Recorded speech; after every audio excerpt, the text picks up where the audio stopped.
তার ইগোটাকে ভেঙে দাও, যেই ইগোটা তুমি তৈরি করেছো। তোমার জন্য আজকে সেই মানুষটা এত, যেটা আমরা বলি না, ভাও খাচ্ছে। এখানে ওই মানুষটার দোষ নেই, এটা আমরাই এতটা অন্ধ হয়ে যাই যার ফলে আমরা সেই মানুষটাকে এতটা ইম্পর্টেন্স দিয়ে ফেলি, নিজেকে ভুলে যাই আর ভাবি যে খুব মহান কাজ করছি, আমি আই এম আ গ্রেট লাভার। একটা মানুষের পিছনে আমি পাগলের মতন ঘুরছি, তার হাতে পায়ে জুড়ছি, তার জন্য নিজের পুরো জীবনটাকে পাল্টে দিচ্ছে, এটা আমি খুব মহান কাজ করছি, এরকম অনেকজন ভাবে। যে মানুষটা তোমাকে ছেড়ে গেছে, তার ইগোটাকে তুমি যতক্ষণ না ভাঙবে, সেই মানুষটা তোমার কাছে কখনোই ফিরে আসবে না, সে তোমার ভ্যালিউটা কখনোই বুঝবে না। কিছুদিন আগে একটা মেয়ে আমাকে মেসেজ করেছিল, মেসেজটা আগে আমি পড়ে শোনাচ্ছি শর্টে। দাদা, আমি একটা রিলেশনশিপে ছিলাম, 6 মাসের রিলেশনশিপ। ওই আমায় প্রথম প্রপোজ করেছিল। আমি যেতে চাইনি রিলেশনশিপে, কিন্তু ও এত বড় বড় কথা বলেছিল যেটা শুনে আমি ইমপ্রেসড হয়ে ওকে ট্রাস্ট করে রিলেশনশিপে গেছি। 6 মাস বাদেই ও আমার সাথে ব্রেকআপ করে একটা ছোট্ট কথা নিয়ে। ছোট্ট কথাটা কি সেটা তোমাদের আমি বলবো, কেন পরে ওর সাথে আমার কথা হয়েছিল কলে। তো একটা ছোট্ট কথায় তারপর থেকে আর সে আমার কথা শোনে না, আমায় ব্লক করে দেয়। আমি ওকে ছাড়া পারছি না থাকতে। আমি ওকে অনেক রিকোয়েস্ট করেছি, তাই ও আমায় আনব্লক করেছে, কিন্তু আর ভালোবাসে না। আমি ওকে কি করে ফিরে পাবো? মানে ভালোবাসার দেখতে গেলে ভিক্ষে চাওয়া হচ্ছে। ভালোবাসা কি চেয়ে পাওয়া যায়? এটা আমি সত্যি বুঝতে পারি না। আর আমি এটা বুঝতে পারি না যে অনেকজনই আমাকে এই প্রশ্নটা করে, এই কথাটা বলে যে দাদা, ওর হাতে পায়ে জুড়েছি, ওকে এত রিকোয়েস্ট করেছি, ওকে বলেছি আরেকটা চান্স দাও, কিন্তু কিছুতেই ও আর ফিরে আসছে না। বিষয়টা কি জানো তো? এই যে ইগো ব্যাপারটা আছে না, ইগো, এই ইগো জিনিসটা না, ওই মানুষটার কিন্তু অ্যাজ সাচ কোনো ইগো নেই। আমরা সেই মানুষটাকে এতটা ভ্যালিউ দিই, এতটা বেশি ইম্পর্টেন্স দিই, যার জন্যে তার ইগোটা বেড়ে যায়। এটার পিছনে আমরা দায়ী। তুমি তাকে এতটা ইম্পর্টেন্স দিয়েছো বলে তার এত ইগো। তোমাকে এই ইগোটাকে ভাঙতে হবে, তবেই সেই মানুষটা তোমার কদরটা বুঝবে। এটা আমি জানি না কেন বুঝতে পারো না তোমরা। আমি এটা অনেক ভিডিওসে বানিয়ে এই জিনিসটা বলেছি, তারপরেও আমাকে এই মেসেজগুলো বা এই প্রশ্নগুলো আমাকে করো। ভালোবাসা না ভিক্ষে চেয়ে পাওয়া যায় না, আর ভালোবাসা চেতে হয় না। যেই মানুষটা ভালোবাসবে সে তোমার পাশেই থাকবে, তার হাতে পায়ে জুড়ে তোমাকে ভালোবাসা চাইতে হবে না। আর সত্যি কথা কি জানো তো, তুমি ভালোবাসা চাইছোও না। ওর সাথে যে তোমার ওই কথাবার্তাগুলো হতো, মেসেজে চ্যাট হতো, খুব ভালো ভালো কথা, বড় বড় কথা যেগুলো বলতো, সেগুলো শুনে তোমার ভাল লাগতো, তোমার ব্রেইনে ডোপামিন রিলিজ হয়, হ্যাপি সেলস, তোমার সেটা ভাল লাগে, তুমি সেটার জন্য এডিক্টেড, তোমার অভ্যেস হয়ে গেছে। আজকে এই বিষয় নিয়ে একটু ডিটেলে কথা বলবো। বেটি আমাকে কি বললো সেটাও তোমাদের আমি জানাবো।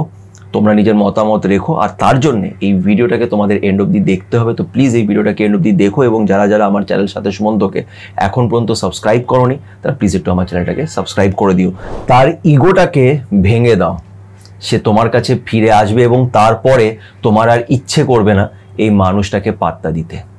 এই দিনটা আসবে, কিন্তু তার আগে সেই ইগোটাকে ভাঙো, যেই ইগোটা তুমি তৈরি করেছো। তোমার জন্য আজকে সেই মানুষটা এত, যেটা আমরা বলি না, ভাও খাচ্ছে। সে ভাবছে যে আমি মহান কেউ, আমার পিছনে পড়ে আছে এই মানুষটা, তাই না? এখানে ওই মানুষটার দোষ নেই, এটা আমরাই এতটা অন্ধ হয়ে যাই যার ফলে আমরা সেই মানুষটাকে এতটা ইম্পর্টেন্স দিয়ে ফেলি, নিজেকে ভুলে যাই আর ভাবি যে খুব মহান কাজ করছি, আই এম আ গ্রেট লাভার।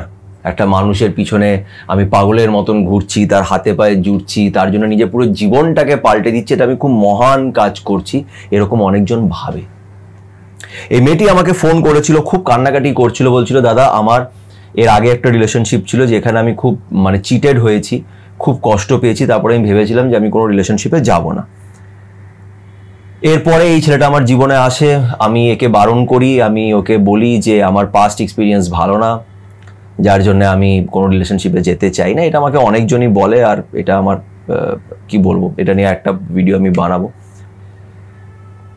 একজন খারাপ করেছে বলে সবাই খারাপ করবে, এরকম হয় না। যাই হোক, তো বলে যে আমি ছেলেটাকে পরিষ্কার বলে দিই যে আমি রিলেশনশিপে যেতে চাই না, বিকজ আমার past experience was not good, so আমি রিলেশনশিপে যেতে চাই না। কিন্তু ছেলেটা আমাকে খুব বড় বড় কথা বলে যে তোর আর আমার খুব ভালো বন্ডিং, আমাদের ভাইবস ম্যাচ করে, হ্যাঁ আমি তোকেই নিজের জীবনে দেখি, আমি তোর মতনই মেয়ে চাইছিলাম, এগুলো নানান রকমের কথাবার্তা বলে। অবভিয়াসলি মেয়েটা ইমপ্রেসড হয়ে যায়, তো রিলেশনশিপে যায়। অ্যান্ড দেন যেটা ব্যাপারটা হয়, সেই ছোট্ট কথাটা যেটা আমি ভিডিও স্টার্টিংয়ে বললাম, যে মেয়েটা বলে যে একটা ছোট্ট কথার জন্য ও আমার সাথে আস্তে আস্তে আমাকে অ্যাভয়েড করতে শুরু করে, অ্যান্ড দেন রিলেশনশিপটা ব্রেক হয়ে যায়।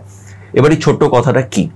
এই ছোট্ট কথাটা বলার আগে আমি আগেই বলে দিচ্ছি, আমি এটাকে কোনো বাজে সেন্সে বা এটাকে ছেলেটাকে একদম বাজে বলে বলছি না।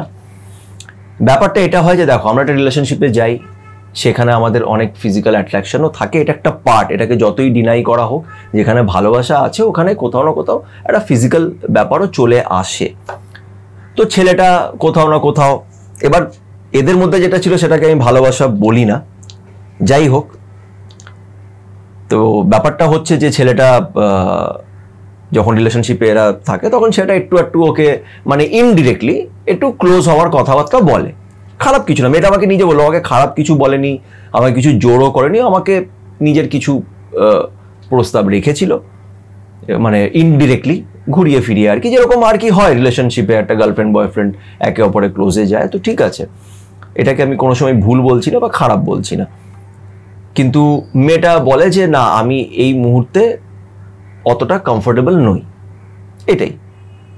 আমরা আরও আগে সাথে সাথে থাকি, আরও মানে মেয়েটা আরও সিরিয়াসভাবে রিলেশনশিপটাকে গ্রো করার চেষ্টা, ঠিক আছে, অল ওকে। এটা মেয়ের এটা ধারণা যে তারপর থেকেই ছেলেটা আমাকে অ্যাভয়েড করতে লাগে, অ্যাজ সাচ কিন্তু ওদের মধ্যে এই বিষয় নিয়ে সেরকম কথাবার্তা হয়নি। কিন্তু মেয়েটার ধারণা যে তারপর থেকেই আমি দেখছি যে ও আমাকে অ্যাভয়েড করছে। চলো হোয়াট এভার দ্য রিজন, যার জন্যই তোমাকে অ্যাভয়েড করে থাকুক, ছেলেটা ওকে আস্তে আস্তে অ্যাভয়েড করার পরে যখন ছেলেটার সাথে ব্রেকআপের দিকে চলে গেল, তখন ছেলেটা ওকে এইটাই বললো যে দেখ, কোথাও না কোথাও আমার আর তোর ভাইবসটা খুব একটা ম্যাচ করছে না, বা আমার মনে হচ্ছে না যে তোর সাথে আমার রিলেশনশিপ আগে গিয়ে টিকবে বা আমরা খুব একটা খুশি থাকবো, বিকজ আমাদের ফ্রিকোয়েন্সি খুব একটা ম্যাচ করে না। মেয়েটার যথারীতি ওটাই প্রশ্ন, যেটা আমারও প্রশ্ন, তাহলে ভাই তুমি আগে ওকে এত বড় বড় কথা বললেই কেন, যখন মেয়েটা বারণ করেছিল যে আমি এগোতে চাইছি না, তুমি কেন ওকে এতটা ফোর্স করলে? তাই না? এখানে ছেলেটার দোষ তো আছে। যখন ও বলেছে, যখন মেয়েটা যখন বললো যে না একটু আস্তে আস্তে এগোই, আমি এখন এটা নিয়ে ভাবছি না, তুমি কেন ওকে এত ফোর্স করলে যখন তুমি নিজে শিওর ছিলে না এই বিষয়টাকে নিয়ে? কেন ওকে এত বড় বড় কথা বললে যে আমি তোমাকে ভালোবাসি, পাগলের মতন ভালোবাসি, এইসব কথাগুলো বলেছে। আর এখন যেহেতু ওর ভালো লাগছে না, দেন আমি আলাদা হয়ে যাই, আমার ভাই হচ্ছে না, তুমি এটাকে শেষ করে দাও, করে ওকে ব্লক করে দিয়েছে। ওদের মধ্যে ঝগড়া হয়েছে, ঝগড়া হয়ে ছেলেটা অনেক উল্টাপাল্টা কথাও বলেছে মেয়েটাকে। মেয়েটা বলে আমি ওকে উল্টাপাল্টা কথা বলেছি, খুব ঝামেলা ফামেলা হয়েছে, ব্লক করে দিয়েছে। দেন আমি ওকে অনেক রিকোয়েস্ট করেছি, ও বাড়িতে গিয়ে রিকোয়েস্ট করেছি, ওর সাথে দেখা করে, রাস্তায় আমি জানি ও কোথায় কী কাজ করে, সেখানে গিয়ে ওর সাথে কথা বলেছি, অনেক রিকোয়েস্ট করার পরে ও আমাকে আনব্লক করেছে।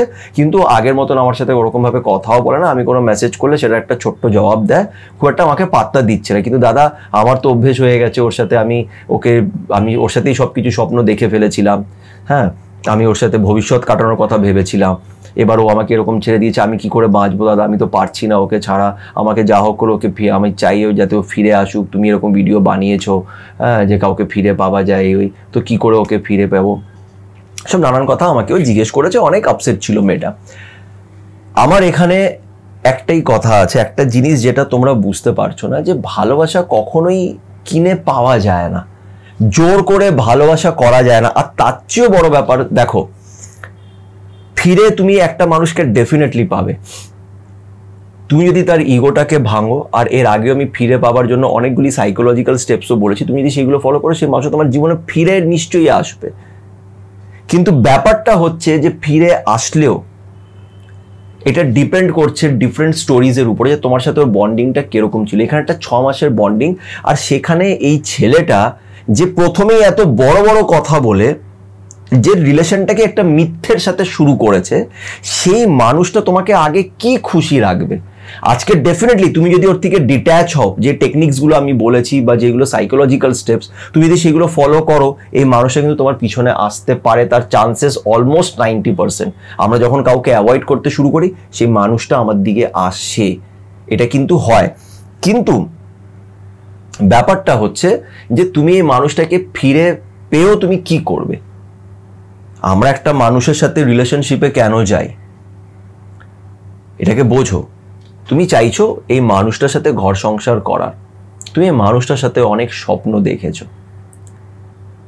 এই মানুষটা তোমার কি মনে হয় তোমার সেই স্বপ্নগুলো পুরো করতে পারবে? সে কি তোমাকে সেইভাবে ভালোবাসতে পারবে? অনেক সময় একটা রিলেশনশিপে মিসআন্ডারস্ট্যান্ডিং হয়, কিছু প্রবলেমস হয়, তার জন্যে আলাদা হয়ে যায়। সেখানে তুমি সাইকোলজিক্যাল স্টেপস ইউজ করে, টেকনিক্স ইউজ করে সেই মানুষটাকে ফিরে পেতে পারো, তোমাদের মধ্যে সেই স্পার্কটাকে আবার ফেরত আনতে পারো, সেই এক্সাইটমেন্টটাকে আবার আনতে পারো। কিন্তু এই রিলেশনশিপের ক্ষেত্রে যেটা পার্টিকুলারলি মেয়েটা বলছি, এখানে তো এই ছেলেটা প্রথমেই মিথ্যে দিয়ে শুরু করেছে। আর যদি আমি মেয়েটার পয়েন্টটাকেই মেনে নিই যে এই জন্যে হয়তো আমাকে অ্যাভয়েড করেছে, তাহলে এটা তো সম্পূর্ণ শারীরিক আকর্ষণের উপরই রিলেশনশিপটা, ভালোবাসা তো দেখছিই না। আর সেকেন্ডলি আমি মেয়েটাকেও একটা কথা বলতে চাই যে তুমি যে আজকে ওর পিছনে কান্নাকাটি করছো, তুমি যে নিজের সেলফ রেসপেক্টটা বেচে দিয়েছো, এটা মানে এটা নয় যে তুমি ওকে খুব ভালোবাসো। দ্য প্রবলেম ইজ কি জানো তো, এটা একটা সাইকোলজিক্যাল ব্যাপার আছে। যখন আমরা একা থাকি, যখন আমাদের একঘেয়া জীবন চলে, তখন যখন আমাদের জীবনে একটা মানুষ আসে যে আমাদের খুব মিষ্টি মিষ্টি কথা বলে, খুব ভালো ভালো কথা বলে, সারাক্ষণ ফোনে কথা হচ্ছে, চ্যাট হচ্ছে, ওর কি ভাল লাগে, আমার কি ভাল লাগে, নিজের গল্প বলতে ভাল লাগে, ওর গল্প শুনতে ভাল লাগে, এইগুলো না আমাদের ব্রেনে একটা এক্সাইটমেন্ট ক্রিয়েট করে, একটা হ্যাপি সেল রিলিজ করে, ডোপামিন বলা হয় ওটাকে। আমরা খুশি হয়ে যাই, মানসিকভাবে খুশি হই। অ্যান্ড দেন যখন সেই মানুষটা আমাদের থেকে দূরে চলে যায়, তখন প্রবলেমটা স্টার্ট হয়। তখন আমরা মিস করি। মিস কেন করি? আমরা সেই দিনগুলোকে অ্যাকচুয়ালি মিস করি, মানুষটাকে নয়। আর মনে রাখবে, রিলেশনশিপ ওই ফোনের চ্যাট দিয়ে চলে না। সারাদিনে 10টা মিষ্টি কথা দিয়ে সারা জীবনের রিলেশনশিপটা কিন্তু চলে না। সারা জীবনের রিলেশনশিপে অনেক রকমের স্ট্রাগল আসে, অনেক আপস অ্যান্ড ডাউনস আসে। যারা যারা বলে না যে আমার আর তোমার ভাইবস ম্যাচ করে না, দেখো ভাইবস কারোর সাথে তোমার সারা জীবন ম্যাচ করবে না।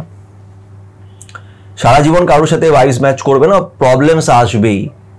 তোমার ওর মধ্যে কিছু প্রবলেমস মনে হবে, ওর তোমার মধ্যে কিছু প্রবলেমস মনে হবে, কিন্তু তার মানে এটা না যে আমি রিলেশনশিপটাকে ভেঙে দেবো। যে এটা করছে 6 মাসের মধ্যেই রিলেশনশিপ ভেঙে দিয়ে চলে গেল, তারা সিরিয়াস নয়। বোঝার চেষ্টা করো, তারা সিরিয়াস নয়। এইভাবে ভালোবাসা হয়ও না যে আমার একটা অনলাইন কারোর সাথে পরিচয় হলো, তারপরে আমি ওকে 3-4 দিনের মধ্যেই প্রপোজ করে ফেললাম, বড় বড় কথা বললাম, আর আমিও বিশ্বাস করে ফেললাম। এখানে তোমার দোষ আছে, তোমারও দোষ আছে। তুমি কি করে বুঝে নিলে যে একটা মানুষ আমাকে 1 মাসের মধ্যে এতটা ভালোবাসতে লাগবে? প্রথমে ভালোবাসা হয় না, প্রথমে ভালো লাগা হয়। আমার একটা মানুষকে ভালো লাগতে পারে, দেন ওটা আস্তে আস্তে ভালোবাসায় কনভার্ট হয়।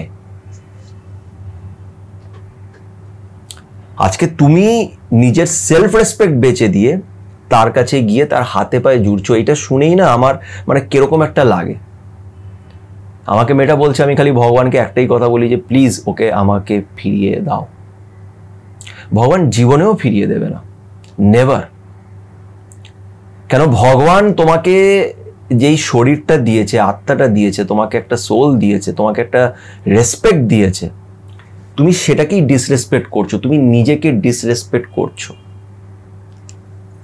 তুমি একটা মানুষের পিছনে অন্ধ হয়ে গিয়ে, তুমি নিজেকে ভুলে গিয়ে নিজেরই শরীর যেটা তোমাকে ভগবান দিয়েছে, তুমি সেটাকে ডিসরেসপেক্ট করছো।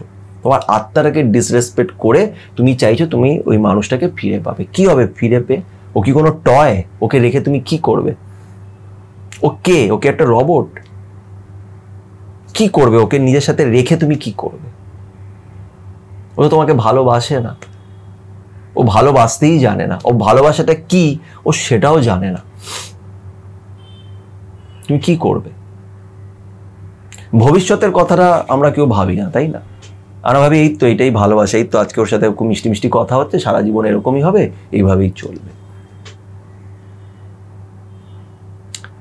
দয়া করে নিজেকে এত ছোট করো না, কারোর জন্যই করো না।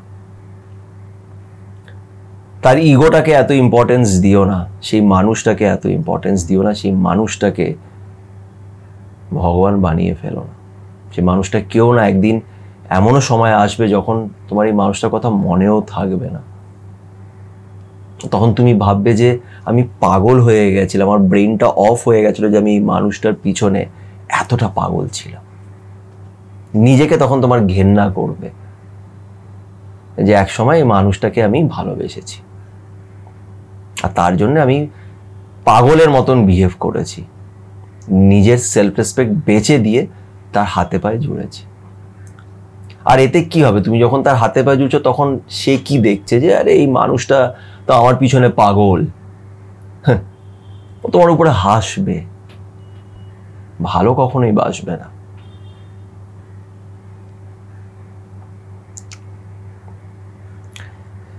আশা করছি তোমাদের বোঝাতে পেরেছি। আর তোমাদের মতন এই টপিক নিয়ে অনেকজন আছে যারা আমাকে এই প্রশ্নগুলো করো, তাদের সবাইকে এই ভিডিওর মাধ্যমে আজকে উত্তরটা দিচ্ছি যে প্লিজ নিজেকে এতটা ছোট করো না। নিশ্চয়ই তার জন্য তুমি করো যে ডিজার্ভ করে, যার সাথে তোমার একটা রিলেশনশিপ ছিল, যেখানে বোথ সাইড একটা একে অপরের প্রতি, সেও তোমাকে কিছু দিয়েছে, তুমিও তাকে কিছু দিয়েছো, যেখানে আমি চেষ্টা করব, চেষ্টা করার জন্য তো সেই স্টোরিটাকে ওরকম হতে হবে, সেই রিলেশনশিপটাকে সেরকম হতে হবে যেখানে আমি চেষ্টা করব। একটা 6 মাসের সম্পর্ক যেটা শুরুই হয়েছে মিথ্যে কথা দিয়ে, আর তুমিও গেছো বিকজ অবভিয়াসলি তোমার একটা একা জীবন চলছিল, সে তোমাকে এসে বড় বড় কথা বলেছে and you are impressed, that's it। তুমি ইমপ্রেস হয়ে গেছো, তোমার মনে হচ্ছে this is the reality, but this is not. I hope কি আমি তোমাদের এটা বোঝাতে পেরেছি। তোমাদের কি মতামত আমার সাথে অবশ্যই শেয়ার করো, জানিও। আর সবাই ভালো থেকো, পজিটিভ থেকো।